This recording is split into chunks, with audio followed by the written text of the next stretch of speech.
Welcome back to my flavor map.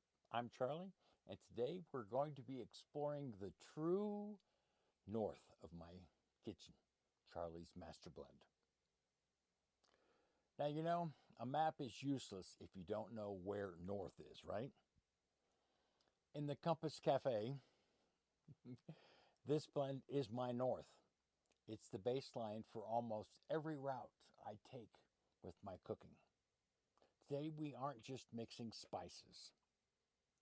We're looking at the history and science of how these half a dozen or so ingredients changed the world. The simple but important list of spices are a couple of types of salt, black pepper, garlic powder, onion powder, paprika, smoked, and a few extra odds and end flavor bombs.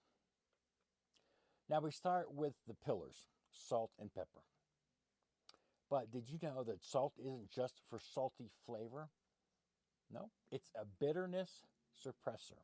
It actually shuts down the bitter receptors on your tongue so that the other flavors can shine. And the black pepper, in the Middle Ages, it was so valuable, it was literally called black gold, and it was used as currency. So I'm putting about $50 worth of 15th century money into this bowl right now. Now for the aromatics. Garlic and onion are the soul of the map. I use powders here specifically because I'm using the air fryer and a convection oven. Fresh garlic is about 80% water. It burns and turns bitter in high heat.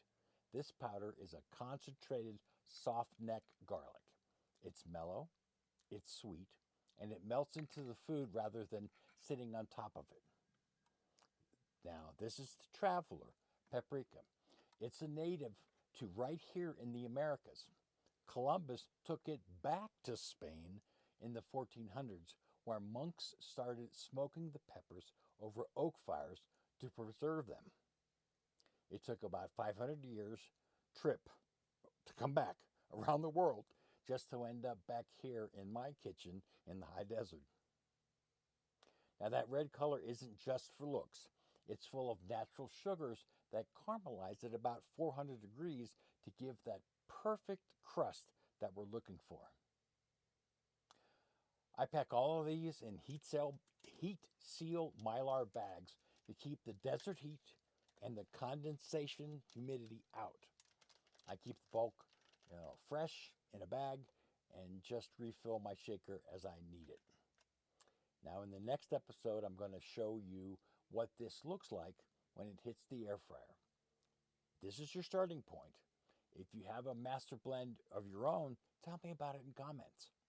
It's my guess most of us have some type of concoction of our own.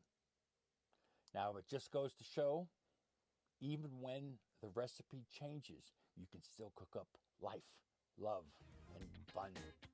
Deuces.